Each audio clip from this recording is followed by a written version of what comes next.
Hi, CBC again. Melanie Joly said this morning her statement is her statement and wouldn't elaborate further on whether what's happening in Gaza is a genocide. How adequate is that in terms of clarifying Canada's position? English and Canada has been criticized quite harshly for not taking a clear position on the ICJ case against Israel. People are saying that Canada should essentially pick a side. Why did Canada choose not to pick a side? Well, you read my statement.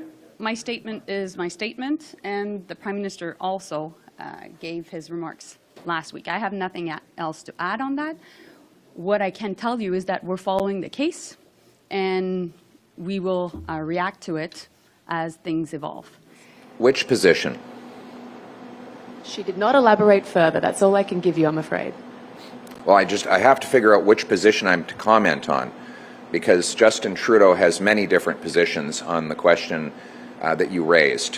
What he's done is very cynical. He's divided the country again. So he gets a block of MPs to go out to mosques and say that Israel has committed a genocide.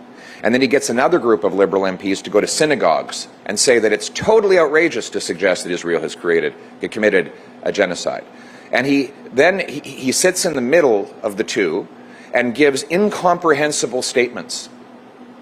You would need a linguist with a PhD and a magnifying glass to figure out the garble that comes out of the foreign minister and the prime minister on this question, because they're deliberately giving answers that no one can comprehend. He's divided the country on this just like every other issue. The reality is there is a genocide being carried out by Hamas.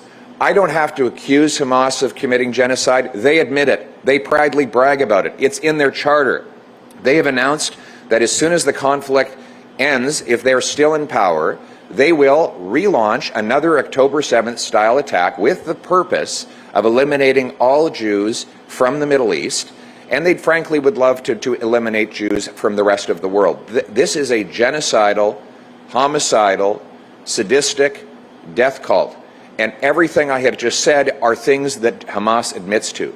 So it's time for the Prime Minister to grow a backbone, stop trying to divide Canadians based on religion and ethnicity, and take a principled stand in favor of humanity and against the real propagators of genocide, who are the Hamas terrorists.